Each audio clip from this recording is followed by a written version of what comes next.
So what does this mean? Okay, so we started with what we had before. So this is coming from here. Okay? This is our derivation coming from here. We use it twice, we plug it in, and we got the first projection out. Here we get the second projection out of this pair. And then we formed literally a pair. Okay,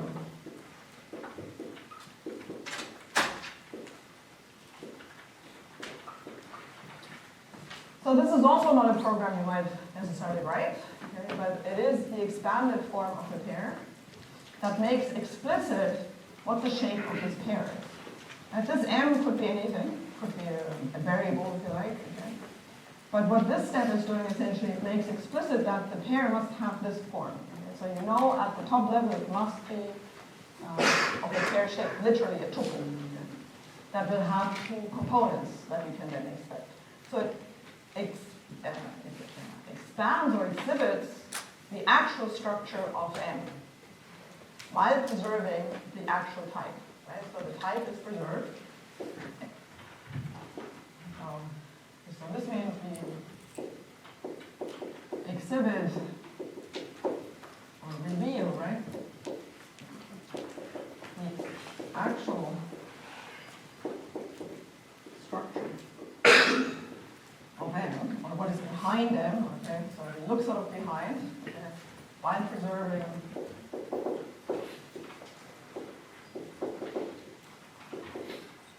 the type. So that means essentially we have sufficient information to actually to reveal what the shape of M must have been like. Most of the time in programming languages, you don't really care as much about this one part here. Okay. But we care a lot about reducing things, right? Because we want to compute. Yes? I don't think we yet have a notion of equality for these, so I don't think you're saying that this term of type A wedge B on the bottom is equal to M, correct? So I don't have a notion of equality, but tomorrow morning, I believe, you hear a lot about equality, and type theories will build in certain equalities. So usually they have this built in as equality. Okay. Pairs are always a little special in type theory, okay? But intuitively, reductions always have directly lead to equalities. And whether you have this kind of equality, okay, that depends on your type theory. So let me look at function spaces or implications. They correspond to function spaces. And there we will see this a little bit more clearly. So let me get to I'm going to erase this. Everybody took a picture of this? Everybody knows what their code is together? Yeah. Or you know somebody who took a picture of this?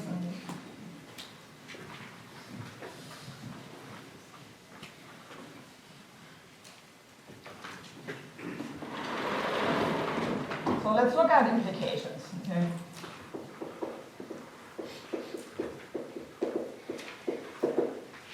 So I already foreshadowed a little bit, and in fact Valeria foreshadowed that if you have an implication,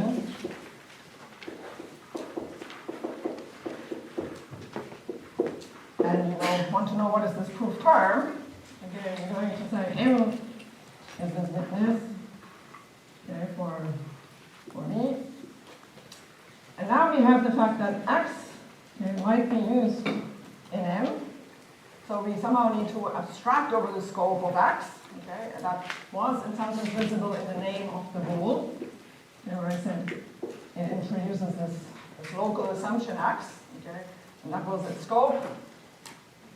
So we are abstracting over this and thinking of this truly as a function. Okay, and since Church liked lambda terms, we're going to write this as a lambda. Okay. And you can read this as a function that uses X as an input. And what was the elimination for this? Well, the elimination said you have A implied B, and you have A, then we have a proof of B. And so what's the witness? Again, we're going to pick some generic term in here. It's not guaranteed that it will be yet a function, but evaluate to some kind of function. Okay. And n, which is of time A, and then we're going to feed n to m, so this is going to be using this term that has a function type and applying it to n.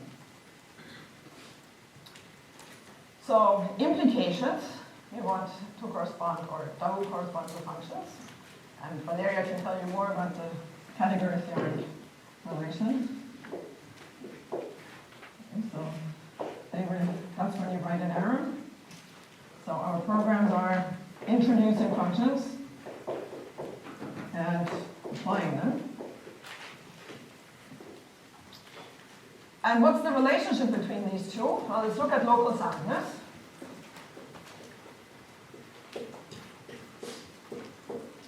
And what does local sound, what did it say? Well, it said that if I have a proof of B, I was able to introduce a proof of A implies B, given I have this assumption X. And then I was eliminating it. Okay.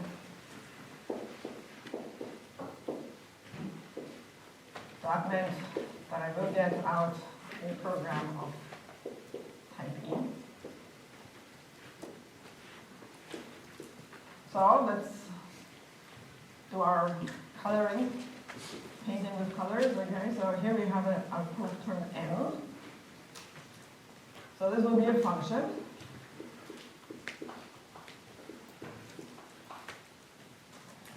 This is a witness n, or a program n. Okay. And simply by looking at this rule, it means that indeed I have here a function that is applied to n.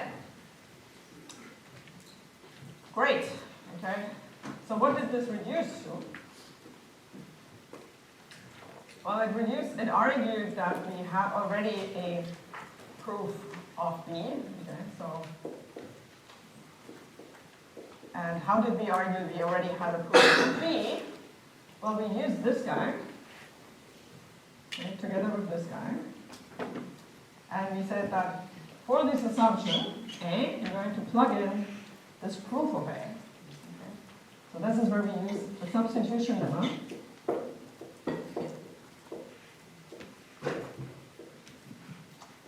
And so what will happen here, it's not just this derivation. Right? We need to actually plug in for this x. Right? This guy refers to the x, possibly. We need to plug in the witness for n. So what this actually is saying, in order to get this, I need to do a substitution. Okay? Also on the level of terms. I need to replace the x in m with n, and that gives me a b. So this notation, computer scientists can never agree on syntax. You can have the longest discussions with PL people on the syntax of languages. I love Haskell more than OCaml. I hate OCaml because, not surprisingly, computer scientists and BL people cannot agree on the notion of syntax for substitutions. Okay? So I like to write it like this, in prefix. You might have seen it in postfix form. Okay? I like to write the slash like this, okay, meaning that it will fall down and the x will disappear. Okay? And the n will reappear. Okay? Now you'll see this in all kinds of other shapes and forms. All that it says is replace the occurrence of x in m, technically the free occurrence of x in m, with n. Okay? Intuitively, you can think of this as, I'll find the x and I'll plug it in. I'm not going to define substitution, okay? But it is a tricky thing to get right. Even McCarthy got this wrong when he designed Lisp, okay? But we're not going to do this today. Okay? But it is something to be worthwhile thinking about. Intuitively, you find the x, you're plugging the in. We'll leave it at that today. Yes? Oh, think I missed this in the earlier lecture, but what is the superscript X that we're using for, like on the name signals? So this is essentially the name of the assumption I'm using in here. Okay. And then what's the subscript on the gamma for? What's the subscript on? The gamma and gamma for the X. Oh, that's a common. That's a comma. That's like commas. So that means we get a reduction rule out of this again. And what is this reduction rule? This reduction rule says, it says that if you have lambda x that is applied to n, it will set to n for x in m. And this reduction rule actually has a name in the Church's lambda calculus. It's called beta reduction.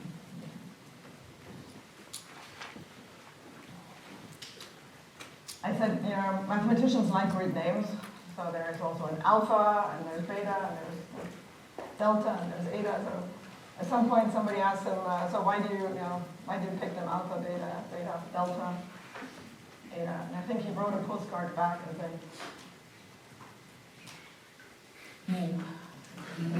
it doesn't matter. But it is usually called beta. So what's local completeness?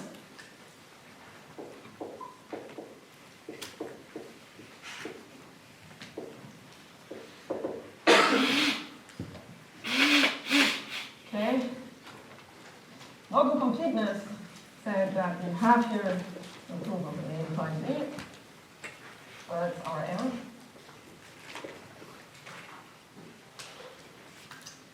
And you could expand this.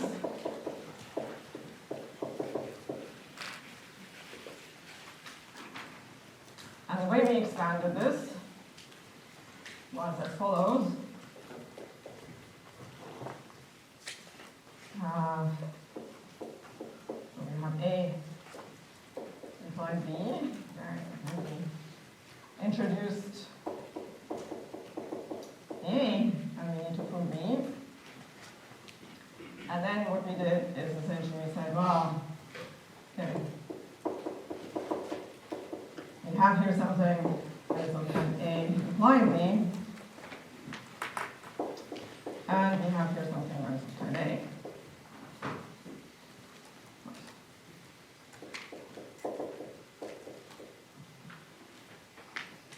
So what is the witness for A? Well, that's the name X. Okay, so this is the actual witness. So that's done. Now this is essentially this term. Okay. The only thing that happened is that it was weakened. Okay, so technically to go from here to here, I need to weaken M. Okay, but weakening M doesn't refer to X, so it doesn't really change its shape. So weakening doesn't do anything to the purple terms. Okay, so I could have said here, this was weakened, and it came from the fact that I have that is a type A implies B. And yes, okay, this came from here. This came from here. So what do I have? What do I have here?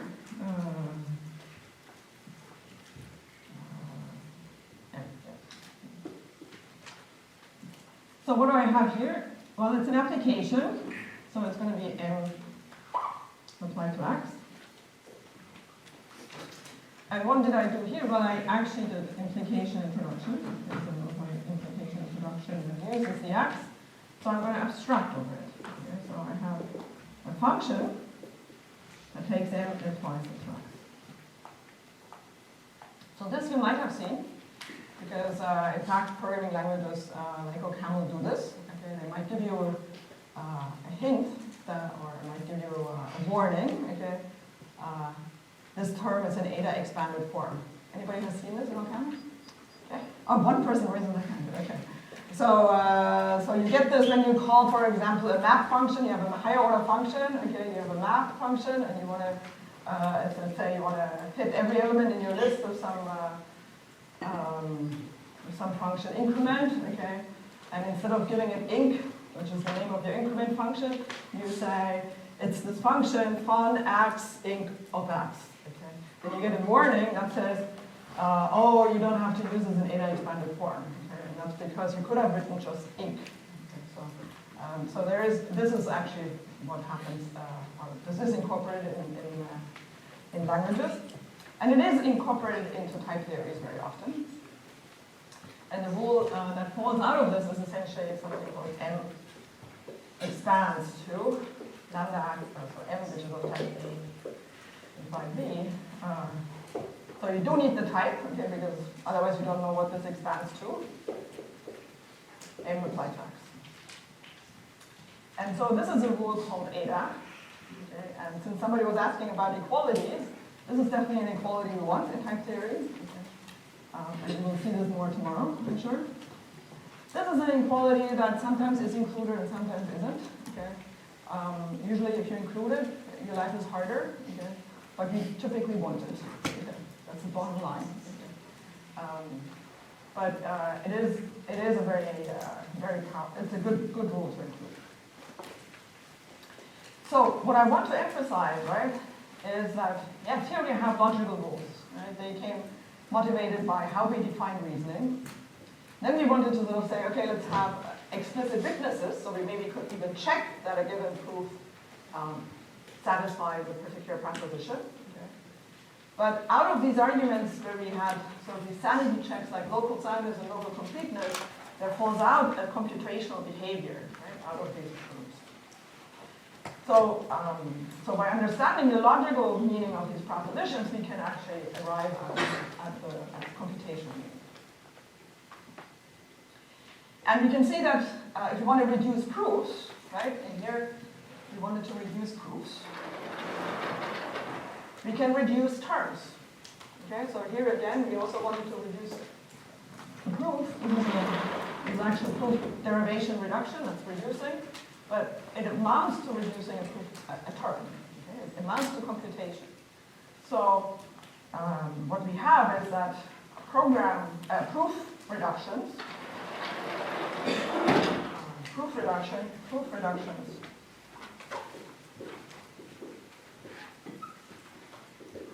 corresponds to program reductions.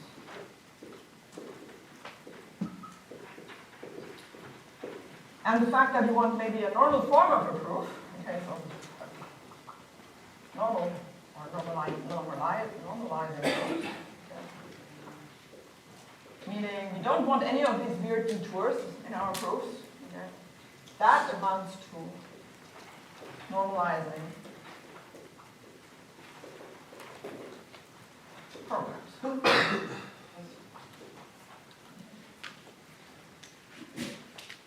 And ultimately, if you know you have a normal form, if you know that if a proof exists, there must be a normal form. Okay? That means essentially that your program, or that you can check very easily that not every proposition will be proven.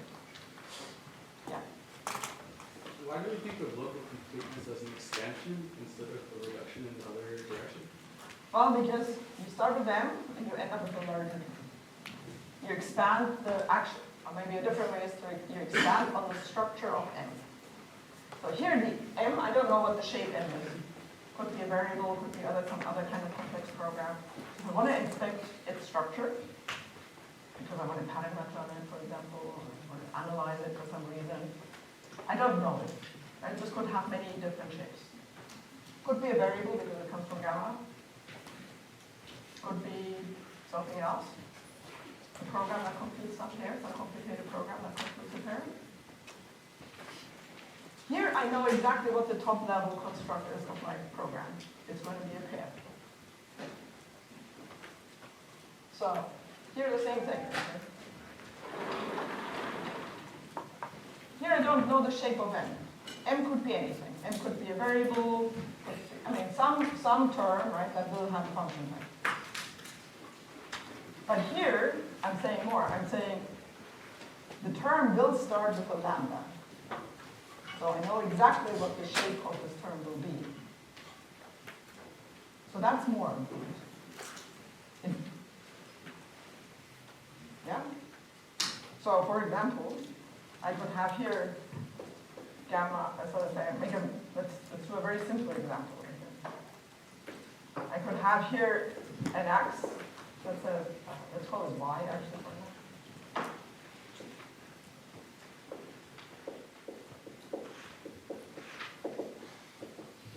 Right? That is a valid term, right? Y is a witness for a by b. That doesn't tell me that it is actually a function, that it will look like a real function. What this expansion tells me is that it is going to be equivalent to lambda x, which takes in an a, uses the y, and applies it to x. Now I have actually a function. So that is actually important when you want to actually reason about terms, that we know that this equivalence holds. Yeah?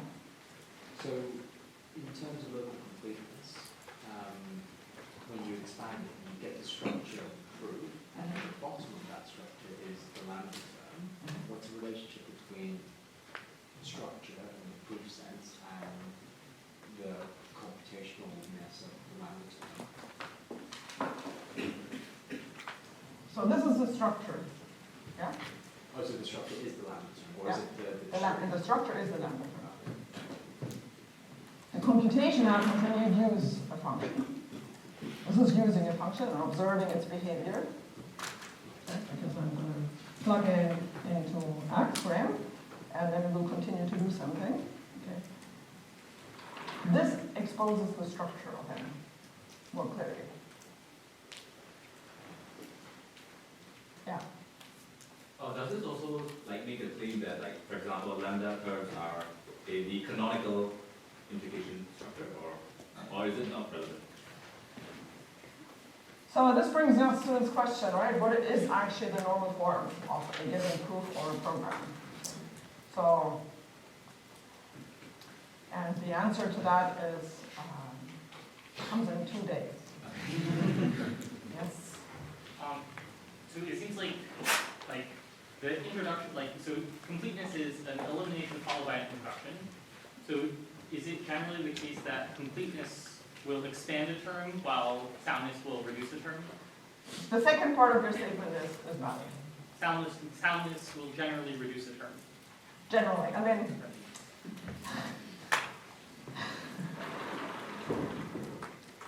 this term is this smaller than this term? Question mark. Who believes this is the case? Okay. Huh? Doesn't it depend on what n actually is? Yeah, not only on what n is, but what's more important, it will depend on What smaller is. what smaller is. Okay. Yeah, what's Still metric? more important. How many times x appears? How many times x occurs? Okay. So if x occurs more than once, then this cannot preserve the size. Okay. But there is something that gets, and this is inherent, why we cannot prove directly on the structure of our reductions, okay, that this sequence will terminate. Okay. Because it's not guaranteed that the size of these terms will necessarily get smaller. Okay. So in the conjunction, this was the case. But if you have functions, this isn't necessarily the case. Okay. So that's why we need a slightly different argument. Okay, so for the simply type lambda calculus, there's still a syntactic argument. Okay, that goes on the type structure. But what I'm going to do in 2 days, I'm going to give you a more general method, okay, of proving that reductions will terminate and yield a normal form, because it's not directly obvious because of the fact that yes, okay, this isn't really smaller. Okay, yeah. Sorry if I'm skipping ahead by 2 days, but in the reduction, does it get smaller in the reduction order? Just wait. Oh, Okay. Great questions, though. So it's great that you're like thinking along on the afternoon, Monday afternoon. Is it Monday? Yeah, it's Monday. Yeah. Should I be thinking of normalizing this kind of comparable to evaluating? Yeah, absolutely, yeah. So it's really evaluating a program. So let me give you a few proofs, okay? So we will see that the power of these programs gives us the power to describe and distinguish different kinds of proofs. But yes, it is indeed a way of evaluating essentially a program, and thereby giving us sort of the power to do proof reductions.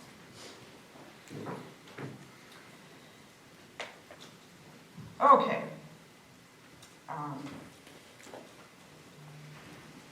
So the first example I want to, so maybe I should maybe add in one more. So we had also top over here. Top in the type world corresponds often to something called unit or sometimes just one. And the program term is just like two round brackets or unit, as it looks like. So it's the type everybody knows in a functional language. A type that is always inhabited by one examples. Okay, so we saw a couple of prepositions today already. For example, we saw this preposition A and A implies A. And we have different proofs, in fact, for this. Okay. So, for example, we started basically saying, well, we needed to add in an assumption that will stand for A and A, and then we needed to prove A. So that was our introduction rule. And then we used our variable rule to say, well, okay, we obviously have a proof of A and A by our assumption, so this gives me X. And now the question is, well, what is the rule that we have used in order to prove A? And there are two possible ways. If I would have used and elimination to the left, that means I want to get the first component out of the X. And this would mean I have now a function that gets X, which takes in a pair of A and A, and then returns the first component of this pair. But you already see, right, that there is also a second program. Huh? What? Question. Sorry, yeah, so you said, Shout at me if I don't see it. you said that top is unit? Does that mean that top is not related to like top in the subtyping sense?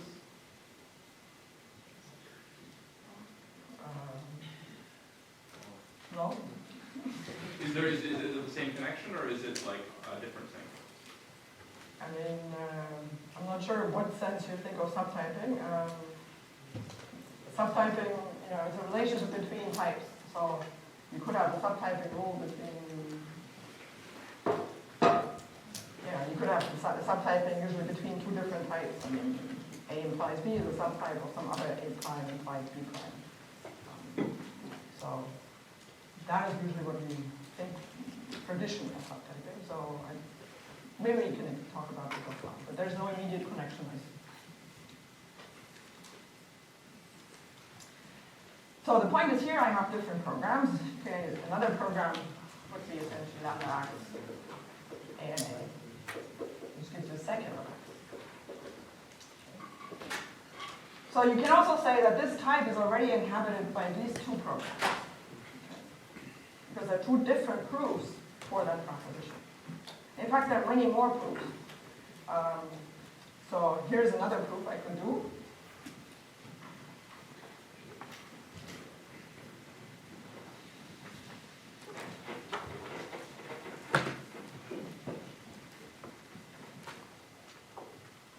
Now I need to look at my notes. Sorry, this is an unnatural proof. So let's say I would prove this by saying A and A implies A. Maybe do the same thing. Add A and A. And you need to prove A. But then we do something clever. Okay? We do an elimination rule. And And we say, well, we can prove A implies A. Okay. So, still have the X. Okay, but now I want to prove A implies A. No problem, you say. I can prove A implies A. Essentially by adding a new assumption A to my context and proving A. And over here, I need to prove of A.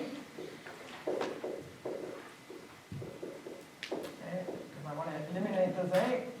And I say, no problem, I know how to do that. Okay, I'm going to get my assumption X, that is on type A, and then I'm going to do some kind of projection. Okay, so what program do I get? Okay, so here I get Y. Okay, and here I have an identity function. Okay, that certainly, the identity function certainly is a witness for A implies A. What's your, here you get A and A, so get A and A. So you want to do the first or the second projection? Sure, can you move the board all the way up? All right. First or second projections? Second. Second?